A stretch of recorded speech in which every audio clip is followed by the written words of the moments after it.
Irmãos e irmãs em Cristo Jesus, celebramos agora a missa do dia do Natal. Quem pôde ou quem quis acompanhar as 3 missas, este ciclo de 3 missas que iniciou na missa da noite. Hoje pela manhã participamos da missa da aurora e agora da missa do dia. Pôde, com certeza, e poderá até o final desta Santa Missa, perceber quantas graças e bênçãos o Senhor quer derramar sobre nós. Nós ouvimos nas 3 primeiras leituras dessas Santas Missas, como o profeta Isaías diz que aquele que vem em nome do Senhor, a graça do Senhor, o próprio Filho de Deus, vem nos trazer a salvação. Assim ele nos dizia na primeira leitura que ouvimos. Na segunda ele nos dizia, ele vem com as mãos cheias, prontas para nos dar a salvação.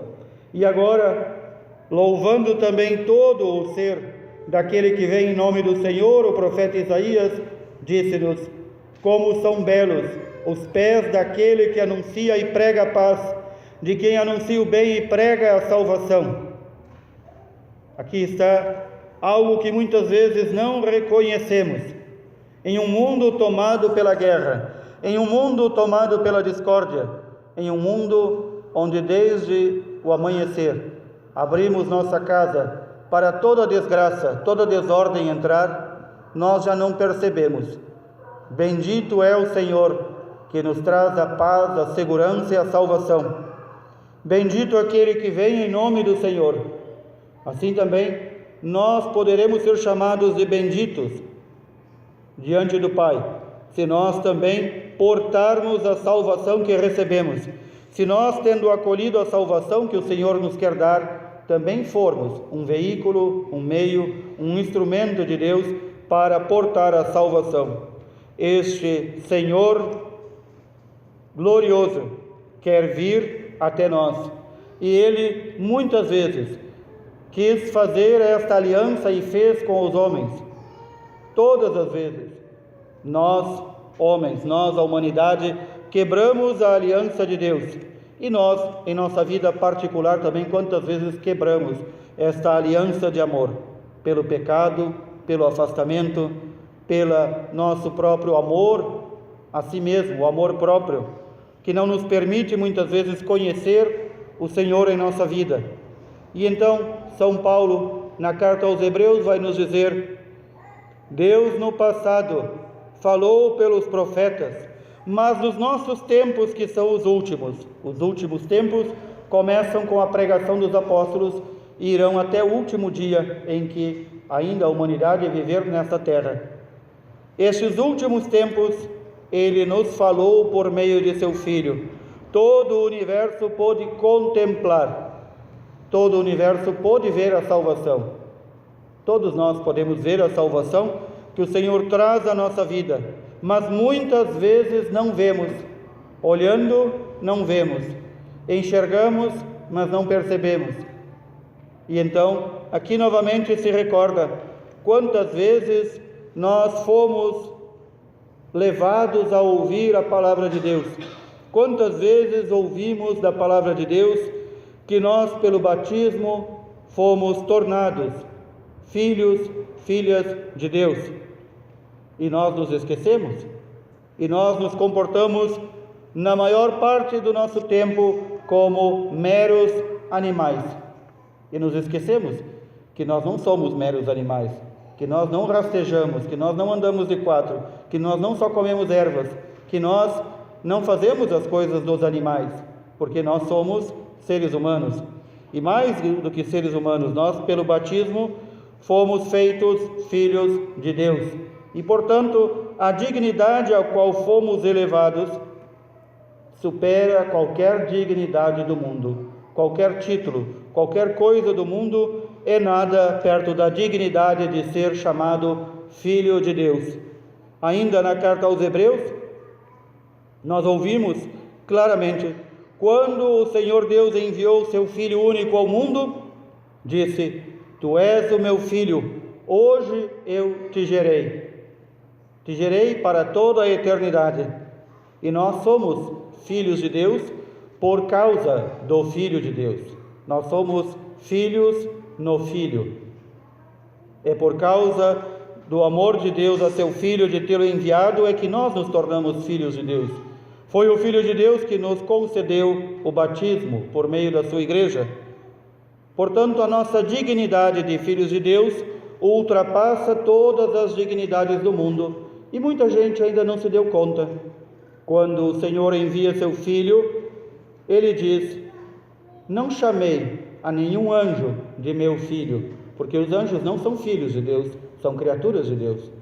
Embora superiores a nós em inteligência, em pureza e em santidade, os anjos não são filhos de Deus, são criaturas. Os anjos não foram batizados.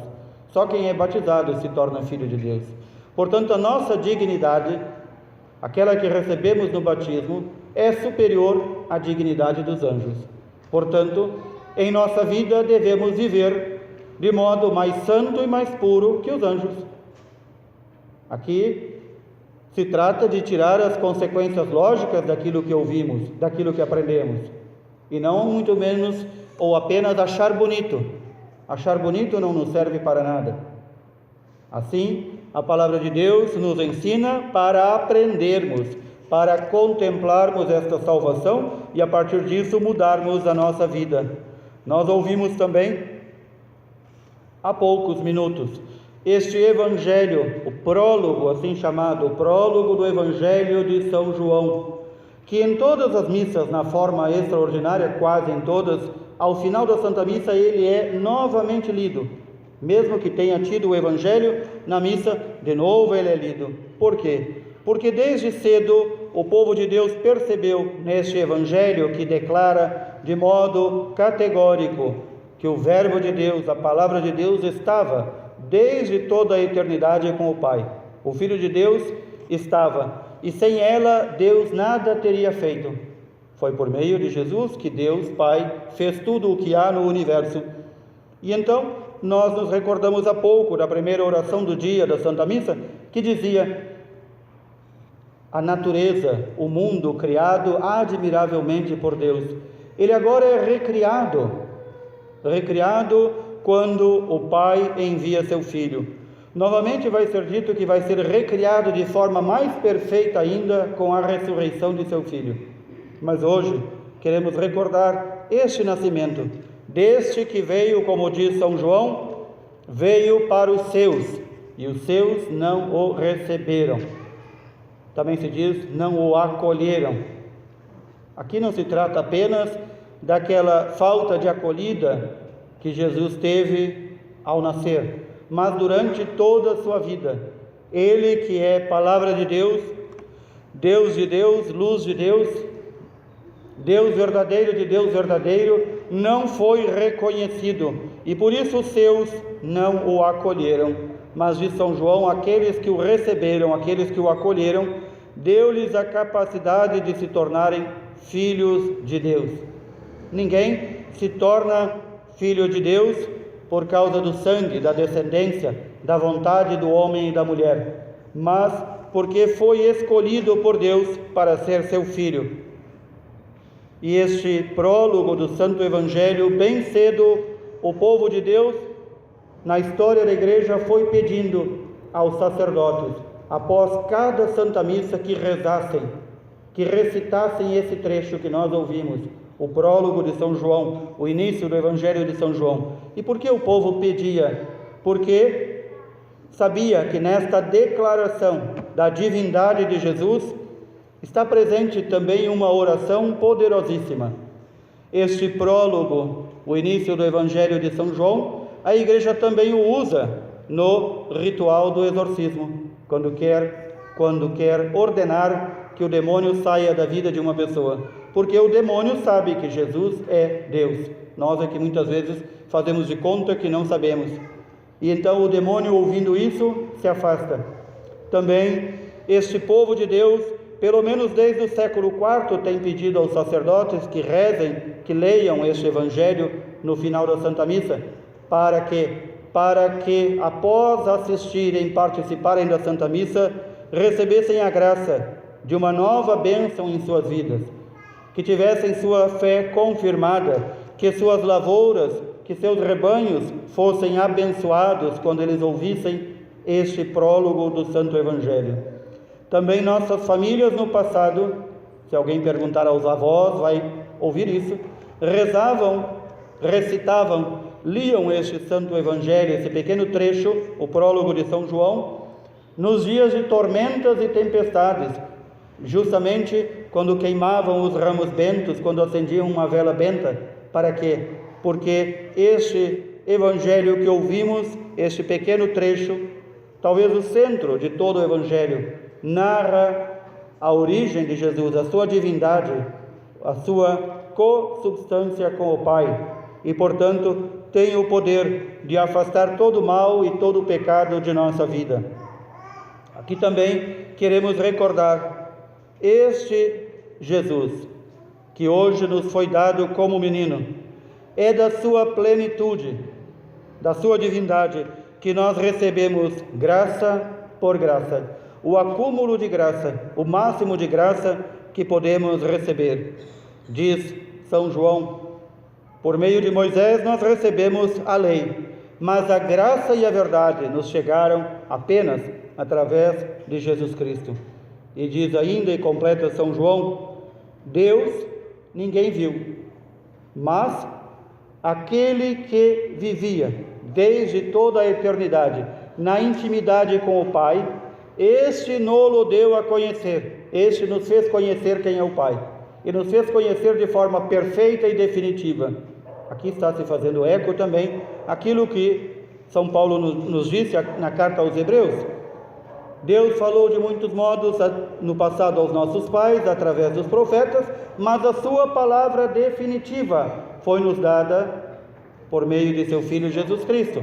Portanto, ninguém espere novas revelações, novas normas de Deus. Tudo o que devíamos saber e receber, recebemos por meio de Jesus Cristo. E aqui recordemos que quando o Senhor funda, institui a sua igreja, a sua única igreja, Ele diz aos discípulos e àqueles que estavam presentes: quem vos ouve, a mim ouve. Quem ouve a igreja está ouvindo o Senhor. E portanto, se obedecemos os pastores da igreja, estamos obedecendo ao próprio Cristo. Aqui revela-se esta intimidade com o Pai. E por isso nós somos chamados, não só no dia de hoje, mas diante da ternura do menino no presépio, somos chamados a crescer nesta intimidade, essa intimidade com o Pai, que se dá por conhecer aquele a quem amamos. Santo Agostinho, um dos maiores santos da igreja, vai nos dizer: ninguém ama aquilo que não conhece. Como podemos dizer que amamos o Pai se não o conhecemos? Ora, para conhecer o Pai, é necessário conhecer Jesus Cristo, que revelou o Pai. E, portanto, conhecer tudo aquilo que o Filho nos ensinou sobre o Pai. E, portanto, com isso, crescer na intimidade e no amor a Deus. É só desta forma que alguém pode dizer: eu tenho Deus em minha vida, em meu coração. O batismo nos selou, nos apartou, nos separou do mundo para fazer de nós filhos e filhas de Deus. Mas é por meio da oração e do conhecimento do Pai é que nós entramos nessa intimidade da Santíssima Trindade. Não há outro meio, não há outro meio de entrar nessa intimidade. Roguemos, irmãos e irmãs caríssimos, que o menino Jesus, no qual celebramos o seu nascimento no dia de hoje, nos ajude a penetrar nesta intimidade do Pai, para que nós possamos viver em Deus e de Deus. Louvado seja nosso Senhor Jesus Cristo.